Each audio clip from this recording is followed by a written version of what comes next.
우리 지역 현실은 어떤지 먼저 평화주민사랑방의 문태성 대표 연결해서 말씀 들어봅니다. 대표님 안녕하십니까? 예, 안녕하세요. 평화주민사랑방의 문태성입니다. 예, 이 복지는 서로 하자는 건데 어떤 대립 갈등을 보이고 있는 건가요? 예, 최근 8월 11일 날 사회보장위원회 즉 보건복지부에서 각 지자체에 전국 1,496개 사업을 정비하라. 예. 이렇게 이제 공문을 보내면서 발단이 되었습니다. 예. 우리 지역 같은 경우는 91개 사업에 453억 2,200만 원 정도의 예산이 정비 사업의 목록에 들어갔습니다. 예. 자, 그렇다면 지금 이런 상황에서 얼마 전에 정부가 국무회의를 통해서 지방교부세법 시행령을 통과시켰는데 예, 이 예. 담긴 내용도 이제 줄어드는 그런 내용입니까? 예, 그렇죠.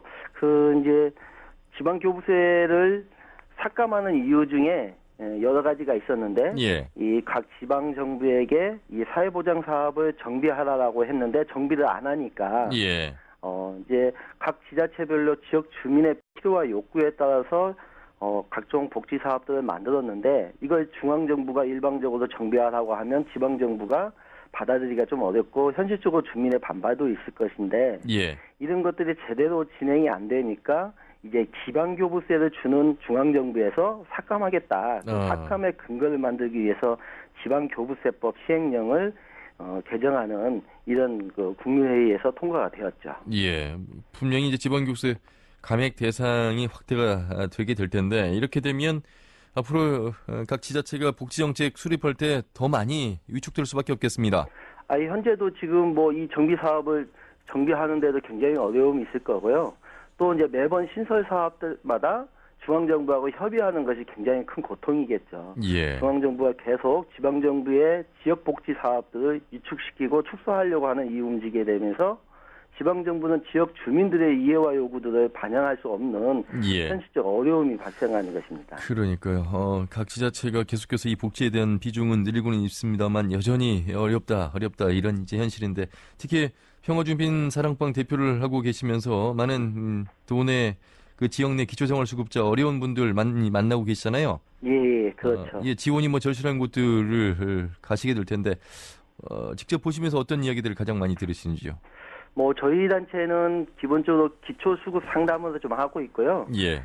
기초수급 상담에 이제 연결되어 있는 각종 정부의 지자체의 복지 사업들을 연결해주고 안내해주고 또 부당하게 침해를 당했을 때 구제해주는 주민 권익공호 사업들을 주되게 하고 있습니다. 예. 가장 최근에 저희 단체에 이제 긴급하다고 해서 찾아온 아주머니가 한 분이 계신데요. 예를 들면 이 아주머니는 초등학생 셋과 고등학생 하나 또 군입대한 아들까지 해서 총 6인 모자 가정인데요. 예. 최근에 월세로 살던 집에서 집주인이 월세를 잘 못 낸다고 해서 나가라고 해서 이 초등학생들과 고등학생에 있는 아이들 데리고 찜질방에 간 일이 생겼어요. 예. 근데 이제 이분의 도움을 받기 위해서 각 구청에다도 얘기하고 각 시민사회단체 다 나섰는데요.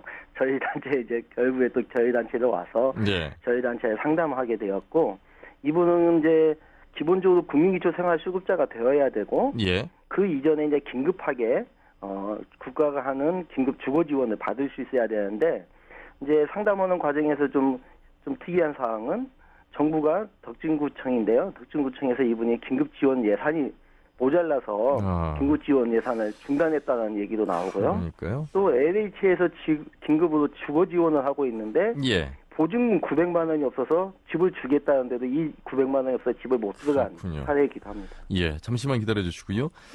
이번에는 전주대학교 사회복지학과 윤찬영 교수를 연결해서 더 깊이 있는 말씀 들어보겠습니다. 윤 교수님 안녕하십니까? 예, 안녕하십니까? 예. 정부가 이렇게 지역의 복지 정책에 제동을 걸겠다고 밝혔는데 더욱더 어려워지는 게 현실 아니겠습니까? 어떻게 보시는지요? 네. 저는 이걸 한마디로 복지 정책도 국정화하고 있다 이렇게 표현하고 있습니다. 네. 그러니까 정부만이 이제 복지 정책을 해야 되는 주체인 것처럼 좀 왜곡되게 보이게 하는 그런 정책이다 이렇게 생각하고 있습니다. 예. 지금 보니까 중앙정부는 자치단체의 재정 건전성이라든지 책임성 강화라는 점을 강조하고 있는데 어떤 측면에서 이 지역에서 보면 현실적으로 맞지 않는 얘기가 될까요? 일단 그 말 자체만 보면 충분히 그 옳은 말일 수 있습니다. 예. 그런데 그러니까 저 지방 정부가 너무 선심성으로 이제 이 복지 예산 집행한다든지 뭐 이런 것들은 문제가 있기 때문에 예. 자치단체의 재정 건전성이라든지 책임성을 강화한다는 거 뭐 그런 취지에서는 충분히 맞는 말일 수 있는데 다만 그 말을 누가 해야 옳으냐 하는 걸 생각해 볼 필요가 있습니다. 예. 중앙정부와 지방정부가 서로 그 어떤 협업을 해야 되고 협력을 해야 되고 또 지방자치제도가 이미 시행되고 있고 지방자치단체의 그 재량이라든지 자율성이라고 하는 게 있는데 예. 그 중앙정부가 뭐 정말 대추나라 감나라 하듯이 그렇게 하는 것은 현행법 질서에도 사실은 어긋나는 옳을 수 있는 이야기지만 그건 유권자들이나 지역에서 해야지 네네. 중앙정부가 그렇게 하는 거는 좀 그러니까요. 너무 지나친 행위죠. 과연 이 지자체의 선심성이라고 볼 수 있는 그런 복지 예산이 많이 들어가고 있는지는 확인해 봐야 되겠습니다만 엄연히 현실은 사회복지시설과 종사자 수가 늘고 있고 노인 인구, 뭐 기초생활보장 수급자 등이 계속해서 증가하고 있는 현실 아니겠습니까? 예, 예. 그런 면에서 본다면 과연 왜 이러한 시기에 중앙정부가 지방정부에 대해서 강경한 입장을 이 복지 관련해서 보이고 있는 것일까? 이 부분도 해석을 한번 해봐야 되지 않을까 싶은데요. 예, 이제 그 부분이 이제 상당히 좀 미스테리처럼 보이기도 하거든요. 예. 도대체 왜 저렇게 강하게 또 이렇게 법적으로도 위법해 보이는 이런 행정행위를 할까 이렇게 생각을 해봤는데 그런 것 같아요. 그러니까 박근혜 정부가 복지를 강화하고 복지국가를 만들겠다고 이렇게 공약을 했는데 예. 사실 뭐 노령연금부터 해가지고 처음부터 이렇게 다 좀 어긋나고 있지 않습니까? 예. 그래서 이제 끊임없이 이제 복지에 대한 것을 이게 정책 드라이브를 걸어야 되는데 그러기 위해서는 이제 재정적인 뒷받침이 필요한데 우리가 증세를 하지 않았지 않습니까? 예. 그러니까 재정이 제한되는 데서 중앙정부의 복지의 어떤 걸 보여주려면 이제 상당 부분 이제 지방정부에게 좀 책임을 넘긴다 그럴까 좀 중앙정부와 지방정부가 함께 해야 되는 그런 정책들이 많이 나올 거예요. 예. 그러다 보면 자치단체가 재정적으로 좀 충분해야 되는데 자치단체가 자체적으로 복지한다고 막 이렇게 다 돈을 쓰게 되면 이제 여력이 없을 거다. 네. 그러니까 지방자치단체가 자체적으로 하는 고유 사무를 하지 말아라. 다만 중앙에서 하는 정책, 중앙에서 네. 하는 제도의 일부 부담을 같이 하고 이런 쪽으로 가야 된다. 아하. 하는 그런 계산에서 지금 밀어붙이고 있는 거 아닌가 이렇게 생각이 듭니다. 그렇군요. 엄연히 맞습니다만 복지 현실이 중요한데 이걸 중앙정부 차원에서 전체화를 함께 갈 것이냐, 지방정부 차원에서 하고 있는 것을 좀 줄여서 가야 될 것이냐 이런 차이인 것 같은데 문태성 대표님, 예. 지금 이런 상황에서 지자체가 좀 더 정부에 강력하게 대응할 수도 있지 않을까? 전북교육청 같은 경우는 누리과정에 두고 강력한 입장이긴 합니다만 지자체의 대응은 어떻게 보시는지요? 실제로 지방정부의 두 가지 반응이 있는데요. 예. 적극적으로 대응하고 있는 지자체가 있고 또 이렇게 소극적으로 대응하고 있는 지자체들이 있는데요. 먼저 지난 10월 16일 날 서울시, 인천시, 광주광역시 뿐만 아니라 성남시를 비롯한 26개 기초자치단체가 중앙정부를 상대로 헌법재판소에 권한쟁의 신청을 한 이런 적극적인 대응들이 있고요. 예. 또 이제 우리 지역에 있는 전라북도와 지자체들은 기초지자체들은 소극적인 지자체의 역할에 이제 들어가는데요. 예. 중앙정부의 이제 협의와 일정들을 맞추고 가고 있고 아하. 계속해서 예. 소극적 대응들로 인해서 오히려 더 주민들의 복지가 좀 훼손되지 않을까 예. 많이 걱정됩니다. 예. 윤찬영 교수님 말씀 들으신 것처럼 서울, 성남이 이제 대표적인 지자체장들의 의지가 반영되고 있는 곳인데 우리 지역과는 네. 많은 좀 차이점이 있습니다. 다른 모습이에요. 예, 아무래도 이제 그게 지방자치단체가 해야 되는 그런 모습일 테고요. 예.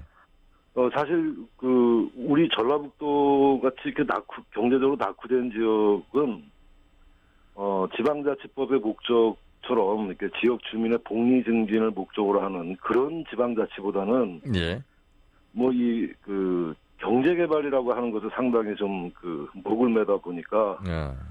복지 수요가 늘어나는 거를 외면할 수가 없어서 복지를 하는 신용을 내긴 합니다. 그동안 해왔고 그런 것 때문에 항상 부담스럽다. 전에 김한주 지사가 항상 그런 얘기 하지 않았습니까? 복지 재정이 30% 넘었다. 예. 큰일 났다.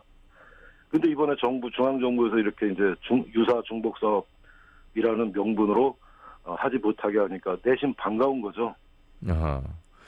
지금도 뭐 이번 본 예산에서 하지 않은 전체 전력도 예산의 39.3%나 될 정도로 상당히 많이 이제 올라가 있는 현실 속에서 우리 지자체에서 보면 뭐 그럴 수도 있겠다 이런 말씀이신데, 자 그러면 지자체 우리 지역만의 복지 정책에 어떤 점에 좀 더 이 뭐 예산이라는 게 한계가 있기 때문에 무작정 뭐 계속 올릴 수는 없을 것 같고요. 어떤 점에 더 초점을 둬야 현실성이 있다고 볼 수 있을까요?